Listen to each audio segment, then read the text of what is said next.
प्यारे बच्चों, NCERT की 12th क्लास की बुक का 9th लेसन शासक और इतिवृत्त, इसको हम लोग इस वीडियो में सीखने जा रहे हैं।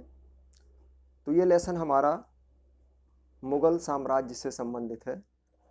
तो चलिए शुरू करते हैं कि मुग़ल राजाओं ने दरबारी इतिहासकारों को विवरणों को लेखन का कार्य क्यों सौंपा था। तो जिस समय मुग़लों का साम्राज्य था यहाँ पर, तो मुग़ल शासक जो भी थे उनका मानना था कि हम जनता पर शासन करने के लिए ही हैं। तो इस काम के लिए उन्होंने जो उनके दरबार के लोग होते थे, दरबारी लोग, उनसे अपने राजवंश का इतिहास लिखवाना शुरू किया। तो जो ये विवरण लिखे गए, उन विवरणों में बादशाह के समय की जो भी घटनाएं थीं, उन घटनाओं का उल्लेख किया गया। और जो लेखा जोखा तैयार हुआ एक तरीके से इन विवरणों के द्वारा, उन्हें इतिवृत्त के रूप में जाना गया। अंग्रेजी में अगर कहते हैं तो इन्हें क्रॉनिकल्स कहा जाता है। यानी अंग्रेजी में मूल पाठ की जो ये शैली है, इसको क्रॉनिकल्स कहा गया। इसी को इतिवृत्त या इतिहास कहते हैं। तो मुग़लों का इतिहास लिखने के लिए इतिवृत्त एक आवश्यक स्रोत है। अगर हमें मुग़ल शासकों का इतिहास लिखना है तो इनके अगर हम इतिवृत्त देख लेते हैं, इनके समय में लिखे गए, तो हमें उनके बारे में सारी जानकारियाँ मिल जाती हैं। इन इतिवृत्तों के माध्यम से हम मुग़ल शासन के दौरान जो भी संस्थाएं काम करती थी, उन संस्थाओं की जानकारी मिलती है। और दूसरा, हमें मुग़ल शासकों के क्या उद्देश्य थे, उन उद्देश्यों का भी हमें पता चल जाता है।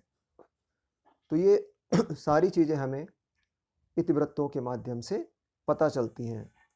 अब ये मुग़ल कौन थे? तो मुग़ल शब्द की जो उत्पत्ति है, ये मंगोल शब्द से हुई है। मंगोल, ये जो मुग़ल साम्राज्य की बात अगर हम करते हैं, तो मुग़ल साम्राज्य शब्द जो है, वो मुग़ल शासन काल की भव्यता का प्रतीक है। लेकिन मुग़ल शब्द इन मुग़ल शासकों ने अपने लिए खुद नहीं चुना था, क्योंकि मुग़ल शासक अपने आप को तैमूरी कहते थे। यानी जो तुर्की का शासक था तैमूर, उसका वंशज मानते थे। पहला मुग़ल शासक जो बाबर था, वो माता की तरफ से मंगोल शासक जो चंगेज़ खान हुआ है, उसका संबंधी था। यानी पिता की तरफ से तैमूर का वंशज था, और माता के पक्ष से अगर हम देखते हैं तो मंगोल शासक चंगेज़ खान का संबंधी था।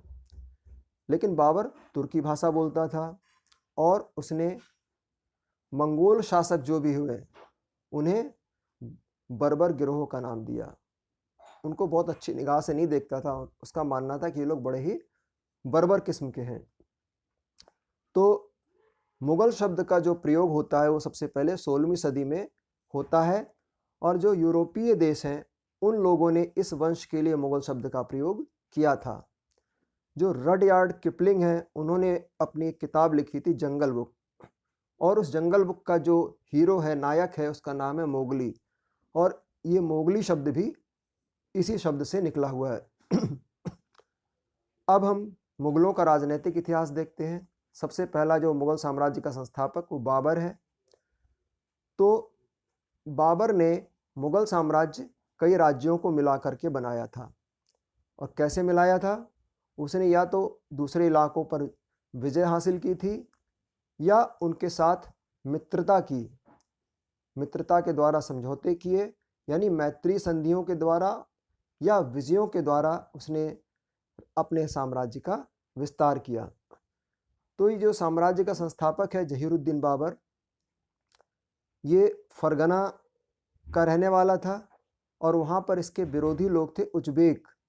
तो इन उज़्बेकों ने इसको वहाँ से भगा दिया था। तो वहाँ से भागने के बाद ये काबुल में आ जाता है, जो आज अफ़गानिस्तान की राजधानी है। फिर इसके बाद 1526 ईस्वी में अपनी ज़रूरतों को पूरा करने के लिए वो भारत की तरफ बढ़ाता है, और यहाँ पर आकर के अपना साम्राज्य बनाना शुरू करता है।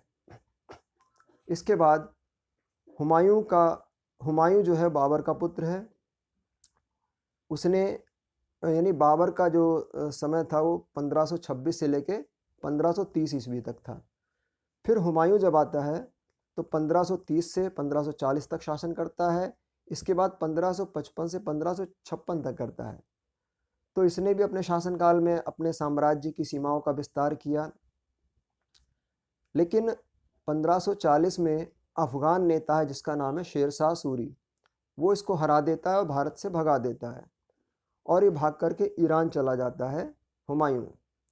वहाँ पर जो सफावी शासक हैं उनके दरबार में शरण लेता है। फिर इसके बाद में 1555 में दोबारा हुमायूं यहाँ भारत लौट कर आता है और जो सूर लोग थे उनको पराजित करता है। लेकिन 1555 से 1556 यानी एक वर्ष के अंतराल में ही इसकी मृत्यु हो जाती है। इसके बाद इसका जो बेटा है जलालुद्दीन अकबर वो गद्दी संभालता है। तो इसका साम्राज्य बहुत लंबे समय तक रहता है, 1556 से लेकर 1605 तक। इसकी मात्र 13 वर्ष की आयु थी तभी इसने मुगल साम्राज्य की गद्दी संभाल ली थी। तो इसे मुगल का सबसे महान शासक भी माना जाता है। इसने अपने केवल साम्राज्य का विस्तार ही नहीं किया बल्कि उस साम्राज्य को मजबूत भी किया और समृद्ध बनाया। उसने अपने साम्राज्य की सीमाओं को काफ़ी दूर तक बढ़ाया। यानी अगर हम उत्तर में देखते तो हिंदू कुश पर्वत है, वहाँ तक इसने अपनी सीमाओं का विस्तार किया। और दूसरी तरफ जो ईरान के शासक थे सफावी लोग या तुरान के उज़्बेक लोग थे जो अपने साम्राज्य का विस्तार करना चाहते थे, उनके साम्राज्य के विस्तार पर इसने लगाम लगा दी थी। इसके बाद अकबर के उत्तराधिकारी आते हैं, जैसे उनका लड़का है जहांगीर, वो 1605 से 1627 तक शासन करता है। फिर उसका बेटा शाहजहां 1628 से 1658 तक है। फिर औरंगजेब 1658 से 1701 तक शासन करता है। मुगल साम्राज्य का नेतृत्व ये लोग करते हैं। ये 1701 ने 1707 है वैसे। तो ये तीनों ही जो हैं इसके योग्य उत्तराधिकारी साबित होते हैं, अपने क्षेत्र का विस्तार भी करते हैं और शासन को मजबूत भी करते हैं। ये 16वीं 17वीं सदी का जो समय था, इसी दौरान मुगल शासकों ने अपने शासन करने वाली संस्थाओं का भी निर्माण किया जिनके द्वारा ये अपने साम्राज्य को चला रहे थे, उसका विस्तार कर रहे थे। यानी प्रशासन को मजबूत किया, जो कर लेने वाली प्रणाली उसको मजबूत बनाया। और जो मुगल शासन में जो सबसे शक्तिशाली केंद्र था वो उनका राज दरबार होता था। कहने का मतलब जहाँ पर वो लोग दरबार लगाते थे पूरे साम्राज्य की शक्ति वहीं पर निहित होती थी। तो मुगलों द्वारा आरंभ की गई राजनीतिक तथा सैन्य व्यवस्था उपमहाद्वीप की अलग अलग परंपराओं का मिश्रण था। कहने का मतलब उपमहाद्वीप में जिस तरीके से राजनीति हो रही थी या जो यहाँ की सैन्य व्यवस्था थी, उन्हीं चीज़ों को इस मुगल शासक ने या मुगल शासकों ने इनको अपने शासनकाल में शामिल किया। अब जो मुगल राजवंश का अंत, वैसे तो 1707 में जब औरंगजेब की मृत्यु हो जाती है तो मुगल साम्राज्य की जो ताकत है कमज़ोर हो जाती है। लेकिन इसके शक्ति कमज़ोर होने के कारण दिल्ली है, आगरा है, लाहौर है, यहाँ पर कई ऐसे राजा लोग निकल करके आते हैं क्षेत्रीय ताकत बन करके जो उनको चुनौती देते हैं। लेकिन फिर भी सांकेतिक रूप से जो मुगल शासक की प्रतिष्ठा बनी रहती है। लेकिन 1857 में जो इसका अंतिम शासक है बहादुर शाह जफर दुत्ती है, उसको अंग्रेज लोग उखाड़ फेंकते हैं और 1857 में मुगल साम्राज्य पूरी तरीके से समाप्त हो जाता है। अब मुगल शासन काल में इन इतिवृत्तों की रचना क्यों की गई थी, इसको हम लोग समझेंगे। तो मुगल शासन काल में इतिवृत्तों की रचना के उद्देश्य जो थे वो ये थे कि साम्राज्य के अंतर्गत आने वाले सभी लोगों के सामने एक प्रबुद्ध राज्य को प्रस्तुत करना। कहने का मतलब जो भी उसके साम्राज्य के अंतर्गत जो भी लोग आते हैं उन सबको बताना कि ये जो साम्राज्य हमारा एक बुद्धिमान साम्राज्य है, एक अच्छा साम्राज्य, ऐसा प्रस्तुत करना। दूसरा, जो उसके विरोधी लोग हैं उनको भी ये मैसेज देना, ये संदेश देना कि उनका विरोध अगर करोगे मुगलों का तो तुम सफल नहीं हो पाओगे, यानी तुम्हें असफलता मिलेगी, इसलिए विरोध करना बेमानी है। तीसरा इतिवृत्त लिखाने का कारण ये था कि जो आने वाली पीढ़ी है वो शासन करने के तरीके सीख सके, उनके लिए जो शासन से संबंधित सूचनाएं हैं, जो भी विवरण हैं, वो उपलब्ध रहें। ठीक है।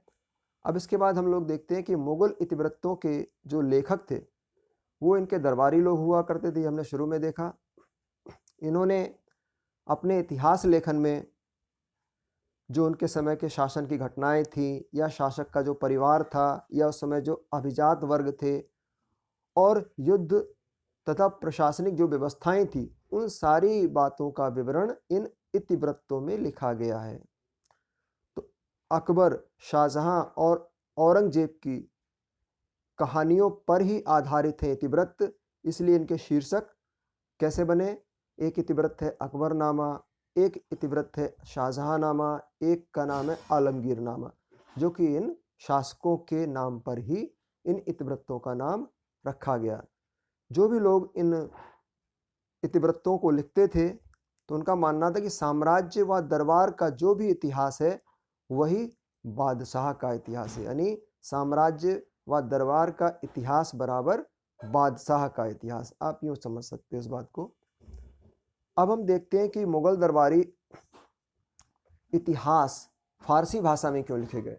जो इतिवृत्त लिखे गए हैं वो फारसी भाषा में लिखे गए, इसका कारण समझेंगे। तो जब मुगल शासक यहाँ पे आते हैं उस समय दिल्ली में सुल्तानों का शासन था, तो सुल्तान लोग जो थे यहाँ पर हिंदी भी भाषा बोलते थे और फारसी भाषा बोलते थे। ये इनकी मतलब दरबार की भाषा हुआ करती थी, और जो साहित्य था वो भी इसी भाषा में लिखा जाता था। लेकिन ये जो मुगल थे ये चगताई मूल के थे। अगर बाबर की हम शुरू में बात करते हैं तो चगताई मूल के ये लोग थे, और इन्होंने अपनी भाषा तुर्की मातृभाषा बनाई थी। तो बाबर ने जो भी अपने संस्मरण लिखे वो इसी भाषा में लिखे। लेकिन बाबर का समय ज़्यादा यहाँ नहीं आता, मेन टाइम पीरियड अकबर का। तो इसने यहाँ से, जैसे बाबर को हम देख रहे हैं तुर्की भाषा के महत्व दे रहा, लेकिन अकबर के समय जो फारसी भाषा थी उसको सोच समझ करके दरबार की मुख्य भाषा बनाया गया था, क्योंकि शायद ये मुगल दरबार में ईरानी लोगों का लोग पद पाना चाहते थे। ईरानी जो लोग थे उनका महत्वपूर्ण यहाँ पर एक तरीके से योगदान था, और यहाँ इसके दरबार में मुख्य पद पाना चाहते थे। और इन्होंने ही शायद अकबर को इस भाषा को अपनाने के लिए प्रेरित भी किया होगा। अकबर के ईरान से सांस्कृतिक और बौद्धिक संपर्क बहुत अच्छे थे, यानी अकबर का संपर्क ईरान से बहुत अच्छा था। इसलिए इन्हीं बातों से प्रभावित होकर के शायद उसने अपने दरबार की भाषा फारसी भाषा बनाई। अकबर के दरबार में उन लोगों को ज़्यादा ताकत मिली हुई थी या उनको प्रतिष्ठा दी गई थी जो लोग फारसी भाषा अच्छी तरह जानते थे। धीरे धीरे राजा, शाही परिवार और वहाँ के लोग, दरबार के विशिष्ट लोग, सभी लोग फारसी भाषा बोलने लगे। और आगे चल कर के जो वहाँ के लेखाकार थे या लिपिक लोग थे या वहाँ के जो अधिकारी थे उन्होंने भी फारसी भाषा सीख ली, क्योंकि प्रशासन की मुख्य भाषा ये बन चुकी थी। तो जहाँ जहाँ ये भाषा डायरेक्ट यानी प्रत्यक्ष रूप से इसका प्रयोग अगर नहीं होता था तो वहाँ भी, चाहे राजस्थानी भाषा हो या मराठी भाषा हो या तमिल भाषा हो, उन भाषाओं में भी फारसी भाषा के कई शब्द या मुहावरे शामिल हो चुके थे। यानी भारतीय जो दूसरी भाषाएं थी उनमें भी फारसी भाषा के शब्द आ चुके थे। 16वीं 17वीं सदी में उपमहाद्वीप के अलग अलग इलाकों से जो भी लोग आए थे फारसी के साथ साथ भारतीय भाषाएं भी बोलते थे। अतः फारसी का भी भारतीयकरण हो गया, चूँकि भारत की अलग अलग भाषाएं भी बोली जा रही थीं और फारसी भाषा बोली जा रही थी, तो बहुत सारे भारतीय भाषाओं के शब्द भी फारसी भाषा में आ गए। तो इस तरीके से फारसी भाषा का जो एक तरीके से भारतीयकरण हो गया, यानी भारत के भाषाओं के कई शब्दों के साथ बोली जाने लगी। तो इस तरीके से फारसी और हिंदवी जो भाषा यहाँ मुख्य पहले बोली जाती थी उन्हीं से मिल करके उर्दू भाषा बनी। तो जो अकबरनामा है फारसी भाषा में लिखा गया। बाबर के जो संस्मरण बाबरनामा में लिखे गए थे वो तुर्की भाषा में लिखे गए थे। जैसा कि हमने बताया कि बाबर शुरू में तुर्की भाषा को प्रमोट करता था, तो उसके संस्करण भी तुर्की भाषा में लिखे गए, लेकिन उस बाबरनामा का भी ट्रांसलेशन किया गया फारसी भाषा में। मुगल बादशाहों ने महाभारत और रामायण जो यहाँ पर प्रचलित थी, उन ग्रंथों का भी अनुवाद फारसी भाषा में कराया। महाभारत का अनुवाद जो किया गया उसका नाम रखा रज्मनामा, यानी युद्धों की पुस्तक, इस रूप में उसे जाना गया। अब चूंकि उस समय किताबें हाथ से लिखी जाती थी, हाथ से लिखी किताबों को पांडुलिपि कहते थे। तो इन पांडुलिपियों की रचना करने में कौन कौन से लोग कार्य करते थे? तो जो पांडुलिपियाँ जो लिखी जाती थी हाथ से, तो इनका काम जो मुगल शासन के समय किताब खाना थे, शाही किताब खाना, वहाँ पर पांडुलिपियों का काम होता था, पांडुलिपियों को तैयार करने का काम होता था। और किताब खाना का मतलब है पुस्तकालय यानी लाइब्रेरी। लेकिन इस पुस्तकालय में किताब से संबंधित यानी पांडुलिपि से संबंधित कई काम किए जाते थे, अलग अलग काम होते थे। जैसे कागज़ बनाने वाले लोग पन्ने तैयार करते थे, सुलेखक लोग उन कागज़ों पर लिखने का काम करते थे, जो कोफ्तगर थे वो पेजों को चमकाने का काम करते थे, चित्रकार लोग जो भी संबंधित चित्र होता था किसी भी बात से संबंधित, उस चित्र को बनाते थे, जिल्दसाज लोग सारे पन्नों को इकट्ठा करके उनके ऊपर जिल्द चढ़ा करके एक किताब के रूप में बना देते थे। तो पांडुलिपियों की रचना में कुछ लोगों को पदवी तथा पुरस्कार भी दिए जाते थे। जो पांडुलिपि बन के तैयार हो जाती थी उनको कईयों को प्राइज भी मिलते थे या कोई पदवी दे दी जाती थी। लेकिन खास करके जो सुलेखक थे या चित्रकार थे उन्हीं को पदवी या पुरस्कार दिए जाते थे। बाकी और लोग जो इसमें शामिल थे उनको शायद पदवी और पुरस्कार नहीं मिल पाते थे। तो सुलेखन की अलग अलग शैलियाँ भी उस समय प्रचलित थी। तो उस समय एक नस्तलिक नाम की शैली थी जो कि एक पसंदीदा शैली थी अकबर की। तो नस्तलिक शैली से लिखा गया। तो जो नस्तलिक शैली थी वो एक ऐसी तरल शैली थी जिसे एक लंबे सपाट प्रवाही ढंग से लिखा जाता था और इसको एक कलम के द्वारा लिखा जाता था। उस कलम में 5 से 10 मिलीमीटर की नोक वाला एक सरकंडे की कलम होती थी, उसमें 5 से 10 मिलीमीटर की नोक बना लेते थे और उसे कलम कहते थे। और उस जो नोक होती थी उसको स्याही में डुबो करके लिखा जाता था। आपकी किताब में नस्तलिक शैली से लिख के दिखाया गया, उसको आप उदाहरण के रूप में देख सकते हैं। तो नोक के बीच में छोटा सा चीरा भी लगा दिया जाता था जिससे वो स्याही को सोख लेता था और फिर लिखने में आसानी होती थी। अब पांडुलिपियों की रचना में चित्रकारी का क्या काम था? तो इतिहास जब लिखा जाता था तो लिखने के साथ साथ उन घटनाओं के चित्र भी बनाए जाते थे। तो घटनाओं के चित्र को दिखाने के लिए जो सुलेखक लोग होते थे जिसको लिखते थे उसके बगल वाला पेज खाली छोड़ देते थे और चित्रकार उन खाली पेजों में उनसे संबंधित चित्र बना दिया करते थे। ठीक है, तो चित्रों से सुंदरता बढ़ जाती थी और राजा और रानी की शक्ति के विषय में जो बात लोग कह नहीं पाते थे लिख करके, वो शायद चित्रों से व्यक्त हो जाती थी कि राजा रानी क्या कहना चाहते थे या उनके भाव भंगिमाएं कैसी थी। कहने का मतलब जो बातें लिखने से स्पष्ट नहीं होती थी वो चित्र के माध्यम से स्पष्ट हो जाया करती थी। अब अगली बात आती है कि चित्रों की रचना, जो चित्र बनाए जाने लगे तो इस कारण से जो समय उलेमा लोग थे उनके बीच, चित्रकारों और उलेमा में के बीच तनाव क्यों पैदा होने लगा? तो इसका कारण ये था कि चित्रों की रचना को लेकर शासक तथा उलेमाओं के बीच तनाव बढ़ने लगा, क्योंकि शासक लोग चित्रकारों से चित्र बनवा रहे थे। तो शासक और उलेमा के बीच टेंशन होने लगा, तनाव बढ़ने लगा, क्योंकि उलेमाओं ने कुरान तथा हदीस में मानव रूपों के चित्रण का विरोध किया। उलेमाओं का मानना था कि मानव के रूप का चित्र नहीं बनाए जा सकते। चित्रकारों द्वारा चित्र बनाने से ऐसा लगता था कि जो ये कलाकार हैं उन्होंने रचना की ताकत को अपने हाथों में लेने की कोशिश की है, जबकि किसी मानव को बनाने का काम केवल ईश्वर का ही है। यानी कहने का मतलब उलेमा लोग मानते थे कि मानव की रचना करने का काम केवल ईश्वर है, लेकिन इस काम को अगर चित्रकार लोग कर रहे हैं तो ऐसा लगता है ईश्वर के काम को ये लोग अपने हाथ में लेने की कोशिश कर रहे हैं। तो इन बातों को लेकर के टकराव की स्थिति बनती थी। लेकिन समय समय पर जो शरिया में जो बातें लिखी गई हैं उनकी व्याख्याओं में भी बदलाव आने लगा, लोगों की सोच में भी फर्क आने लगा। अब है कि अकबरनामा तथा उसके लेखक जो हैं अबुल फजल, उन पर हमें एक निबंध लिखना है। तो अकबरनामा एक महत्वपूर्ण मुगलों का इतिहास बताती है और एक चित्रित किताब है। इसमें चित्र भी बने हुए। इसमें लगभग 150 पूरे अथवा दोहरे पृष्ठों पर लड़ाई या घेराबंदी या शिकार या भवन निर्माण या राज दरबार आदि के चित्र लगे हुए हैं। ठीक है। अबुल फजल ने इस अकबरनामा की रचना करी। तो थोड़ा हम लोग अबुल फजल के बारे में जानेंगे कि जो अबुल फजल है उसका पालन पोषण जो मुगलों की राजधानी थी आगरा वहाँ पर हुआ था, और वो विद्वान व्यक्ति था। अरबी, फारसी, यूनानी दर्शन तथा सूफीवाद से वो परिचित था, और वो अपने आप में एक स्वतंत्र चिंतक भी था।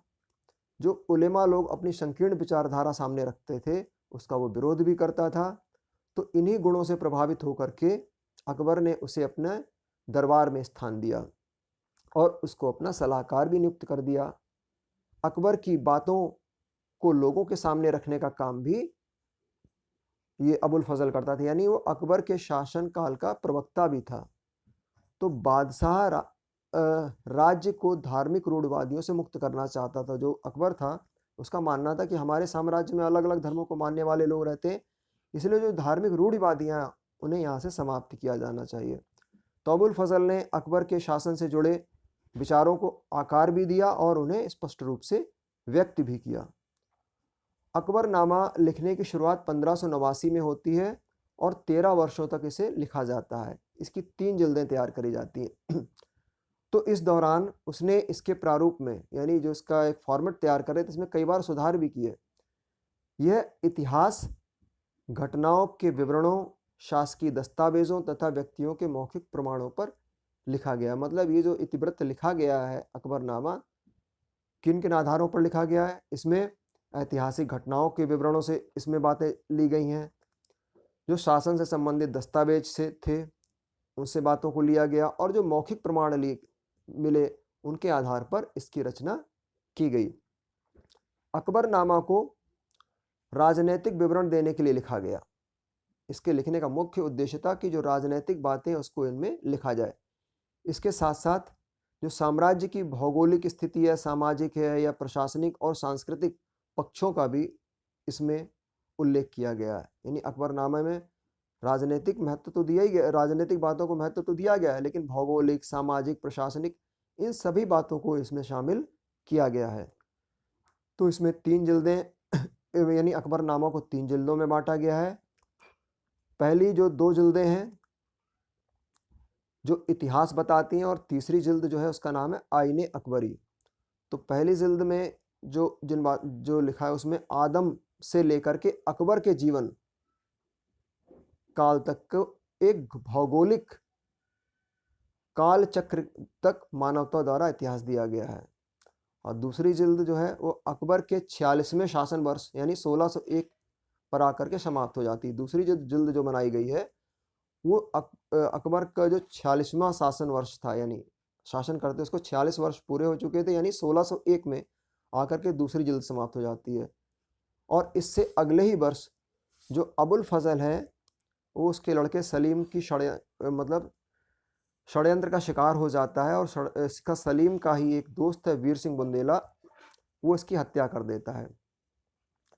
जो इसकी तीसरी जिल्द है आईने अकबरी, उसमें मुगल साम्राज्य को हिंदुओं, जैनों, बौद्धों, मुसलमानों और अलग अलग तरह की आबादी वाले साम्राज्य के रूप में एक मिश्रित संस्कृति वाले साम्राज्य के रूप में प्रस्तुत किया गया। यानी आईने अकबरी जो तीसरी जिल्द है उसमें अलग अलग धर्मों के लोग, अलग अलग आबादी के लोग जो हैं, एक मिश्रित संस्कृति के जो लोग हैं, तो इस मिश्रित संस्कृति वाले साम्राज्य के रूप में दिखाने का प्रयास किया गया है। अबुल फजल की भाषा जो है बहुत ही सुंदर है, अलंकृत है। इस भाषा के पाठों को ऊंची आवाज़ों में पढ़ा भी जाता था, इसीलिए इस भाषा में लय तथा कथन शैली को अधिक महत्व दिया गया। यानी अच्छी भाषा में लिखा गया, लय में लिखा गया, जिसमें लोगों को पढ़ने में मज़ा आए। इस भारतीय फारसी शैली को मुगल दरबार में संरक्षण मिला था। यानी मुगल दरबार में इसी भाषा का प्रयोग ज़्यादा होता था और उसे संरक्षण मिला हुआ था। अब आती बात बादशाहनामा किसने लिखी। तो अबुल फजल का ही शिष्य है जिसका नाम है अब्दुल हमीद लाहौरी, उसने बादशाहनामा लिखी। तो ये भी एक योग्य व्यक्ति था। तो शाहजहां ने इसकी योग्यता को जानकर ही इसको अकबरनामा की तरह ही अपने शासनकाल का इतिहास लिखने का काम सौंपा। तो बादशाहनामा ये एक सरकारी इतिहास को बताता है। यानी बादशाहनामा किस पर लिखी गई, शाहजहां के ऊपर, शाहजहां के शासनकाल के ऊपर। इसकी भी 3 जिल्दें हैं और प्रत्येक जो जिल्द है वो 10-10 वर्षों का ब्यौरा देती है। तो जो ये अब्दुल हमीद लाहौरी है, इसने बादशाह के शासन को यानी 1627 से 47 तक के पहले जो शुरू के 2 दशक हैं, यानी 1627 से लेकर के हाँ 1647 तक, तो 2 दशकों पर पहला और दूसरा दफ्तर यानी दूसरी जिल्द खत्म हो जाती है। यानी 10-10 वर्षों के लिए अलग अलग जिल्द लिखी गई। बाद में इन जिल्दों में शाहजहां के वजीर सादुल्ला खां ने सुधार भी किया। जो शाहजहां का वजीर था सादुल्ला खां, अगर कुछ कमी बेसी रह गई थी तो इन 2 जिल्दों में उसने कुछ करेक्शन भी किया, सुधार किया। अब अब्दुल हमीद लाहौरी बुढ़ा हो जाता है, तो बुढ़ापे के कारण वो तीसरी जिल्द जो है नहीं लिख पाता। तो इसको लिखने का काम कौन करता, उसके बारे में नहीं लिख पाया, जिसे बाद में वारिस ने लिखा था, उसका नाम था वारिस। वारिस के द्वारा तीसरी जिल्द लिखी जाती है। तो इस तरीके से 3 जिल्दें बादशाहनामा की भी लिखी जाती हैं। अंग्रेज़ों ने भारत में अभिलेखागार स्थापित करने क्यों शुरू किए। अंग्रेज लोग आ चुके थे, तो यहाँ ने अभिलेखागार बनाने शुरू किए गए जहाँ पर अभिलेखों को सुरक्षित रखा जा सके। तो अंग्रेज़ों ने अपने साम्राज्य के लोगों को बेहतर ढंग से समझने के लिए भारतीयों का इतिहास भी पढ़ना शुरू किया कि अगर हम भारत में अपना शासन स्थापित करना चाहते हैं तो हमें इनका इतिहास पता होना चाहिए। तो जो इतिहास से संबंधित जो भी किताबें मिल रही थी उनको सुरक्षित रखना था। उन्हें सुरक्षित रखने के लिए उन्होंने अभिलेखागारों की स्थापना की। तो 1784 में सर विलियम जोन्स ने, जो सर विलियम जोन्स अंग्रेज था, उसने एशियाटिक सोसाइटी ऑफ बंगाल की स्थापना करी। ये यहाँ पर इसने इस नाम से अभिलेखागार बनाया। तो इस अभिलेखागार में कई भारतीय जो पांडुलिपियां थीं उनका संपादन, प्रकाशन एवं अनुवाद का कार्य होता था। तो भारतीय पांडुलिपियों को सुरक्षित भी रखा जाता था, इनका संपादन किया जाता था, इनका प्रकाशन किया जाता था, इनको अन्य भाषाओं में ट्रांसलेट भी किया जाता था इन अभिलेखागारों में। तो अकबरनामा तथा बादशाहनामा, इन्हें सबसे पहले जो एशियाटिक सोसाइटी बनाएगी इसमें 19वीं सदी द्वारा प्रकाशित किए गए। यानी इनका प्रकाशन एशियाटिक सोसाइटी ऑफ बंगाल द्वारा सबसे पहले किया गया, अकबरनामा का और बादशाहनामा पर। 20वीं सदी के शुरू में ही हेनरी बेवरेज जो है उनके द्वारा अकबरनामा का अंग्रेजी में ट्रांसलेशन भी किया गया। जो हेनरी बेवरेज है, इन्होंने 20वीं सदी में अकबरनामा का ट्रांसलेशन किया। बादशाहनामा का कुछ भाग, यानी बादशाहनामा का कुछ भाग ही अंग्रेजी में अभी तक ट्रांसलेट हो पाया है, बाकी का ट्रांसलेशन अभी होना बाकी है। अब हम देखते हैं कि मुगल राजाओं को सीधे ईश्वर से शक्ति कैसे मिलती थी, इसके पीछे क्या कहानी है, इसको समझेंगे। तो जो दरबारी इतिहासकार हैं, इन्होंने कई साक्ष्यों के द्वारा यानी कई प्रमाणों के द्वारा यह दिखाने का प्रयास किया। जैसे अबुल फजल की बात कर लें तो इन ऐसे दरबारी लोगों ने कई बार इस बात को दिखाने का प्रयास किया कि जो मुगल राजा थे इनको सीधे ईश्वर से ताकत मिलती थी। तो उन्हीं ने कुछ ऐसी दंत कथाएं प्रचलित थी जिसमें कहानी है कि एक मंगोल रानी है जिसका नाम है अलान कुआ, जो आराम करते समय सूर्य की किरणों से गर्भवती हो जाती है और उससे जन्म लेने वाली जो भी संतान है उस पर दैवीय प्रकाश होता है, यानी ईश्वर का प्रकाश है, और वो प्रकाश पीढ़ी दर पीढ़ी ट्रांसफर भी होता रहता है।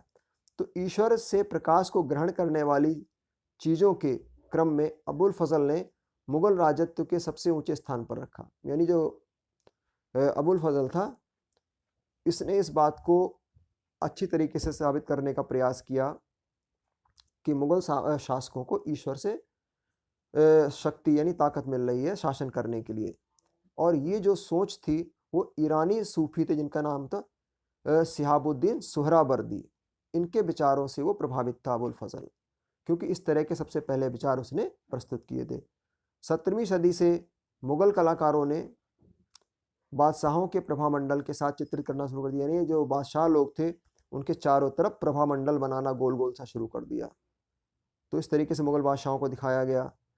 ये जो प्रभामंडल वाली जो थीम थी या जो विचार था, उन्होंने ईसा और वर्जिन मैरी थी उनके चित्रों में देखा था, उसी की नकल इन लोगों ने करना शुरू कर दी थी। ठीक है, अब हम देखते हैं सुलह एक कुल जो एकीकरण का स्रोत। मुगल इतिवृत्त मुगल साम्राज्य को हिंदुओं, जैनियों, पारसियों, मुसलमानों आदि अनेक धार्मिक समुदायों के समूह के रूप में प्रस्तुत करते हैं। जो मुगल इतिवृत्त अगर हम पढ़ते हैं तो उसमें पता चलता है जो मुगल साम्राज्य है उस साम्राज्य के अंतर्गत अलग अलग धर्मों के लोग आते हैं, हिंदू हैं, जैन हैं, पारसी हैं, मुसलमान हैं, अलग अलग धर्मों के लोग हैं। और बादशाह इन सभी धार्मिक समूहों से ऊपर होता था। इनके बीच अगर कोई विवाद हो जाता था तो मध्यस्थता का काम भी करता था और उनके मामलों को सेटल भी करता था।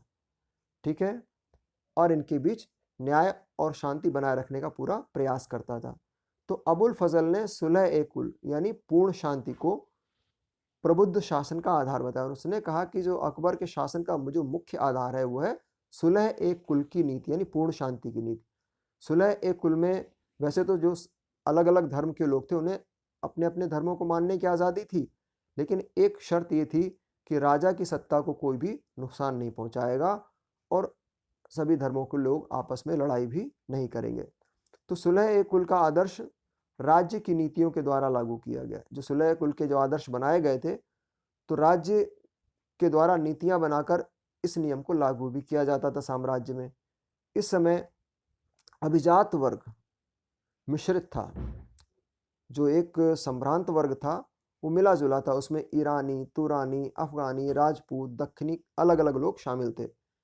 इन सबको दिए गए पद और पुरस्कार पूरी तरह से राजाओं के प्रति उनकी सेवा और निष्ठा पर आधारित होते थे। इनको जो भी पद दिए जाते थे, जो पुरस्कार दिए जाते थे, वो इस आधार पर दिए जाते थे कि उन लोगों की राजा के प्रति कितनी निष्ठा है और कितना वो सेवा करने के लिए तत्पर रहते हैं।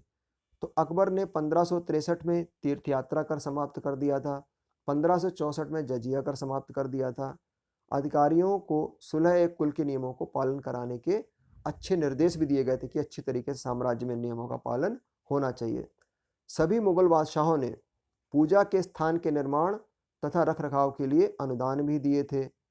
अगर युद्ध के समय कोई मंदिर नष्ट हो जाता था तो उनकी मरम्मत कराने के लिए अनुदान दिया जाता था। ऐसे हमें उदाहरण शाहजहां और औरंगजेब के शासनकाल से पता चलते हैं। हालांकि औरंगजेब के शासनकाल में जो गैर मुसलमान लोग थे उनके ऊपर जजिया कर फिर से लगा दिया जाता है। तीसरा पॉइंट इसका देखते हैं, सामाजिक अनुबंध के रूप में न्यायपूर्ण प्रभुसत्ता। अबुल फजल ने प्रभुसत्ता को यानी जो राजा की सत्ता है उसको सामाजिक अनुबंध के रूप में यानी सामाजिक समझौते के रूप में दिखाया है। समझौता मतलब दो लोगों के बीच समझौता। समझौता किसके बीच? बादशाह और प्रजा के बीच समझौता। तो बादशाह क्या करने के लिए बोलता है? बादशाह कहता है कि हम प्रजा के जो 4 सत्व हैं उनकी रक्षा करेंगे। कौन कौन से सत्व? जीवन, धन, सम्मान, विश्वास। जीवन को जन, धन को माल, सम्मान को नामस, विश्वास को दीन कहते हैं। यानी इन चीजों की रक्षा करेंगे और इसके बदले वह आज्ञा पालन की अपेक्षा करेगा कि हम जनता हमारी आज्ञा माने और जो भी संसाधन है राज्य के उनमें हमें हिस्सेदारी दे, यानी हमें टैक्स दे।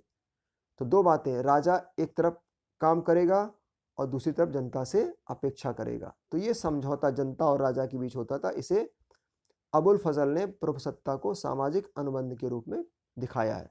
तो मुगल साम्राज्य में न्याय को सर्वोत्तम गुण माना गया है। इसे प्रतीकों के द्वारा दिखाने का प्रयास किया गया है। सबसे मनपसंद प्रतीक था एक दूसरे के साथ चिपटकर शांतिपूर्ण बैठे हुए शेर और बकरी या गाय को दिखाया गया। यानी ऐसे चित्र बनाए गए इसके शासनकाल में कि शेर और बकरी एक साथ बैठे हुए या शेर और गाय एक साथ बैठे हुए, यानी किसी को किसी से कोई खतरा नहीं है, सभी के साथ बराबर न्याय हो रहा है। इस तरह चित्रों के माध्यम से दिखाने का प्रयास किया गया। इसका उद्देश्य ये था, दिखाना था कि मुगल राज्य में दुर्बल तथा सभी लोग प्रेम पूर्वक एक साथ रह सकते हैं और रह रहे हैं। तो इस वीडियो में हम लोग फिलहाल यहीं तक सीखेंगे। इसके आगे के पार्ट को हम लोग अगली वीडियो में सीखेंगे। धन्यवाद।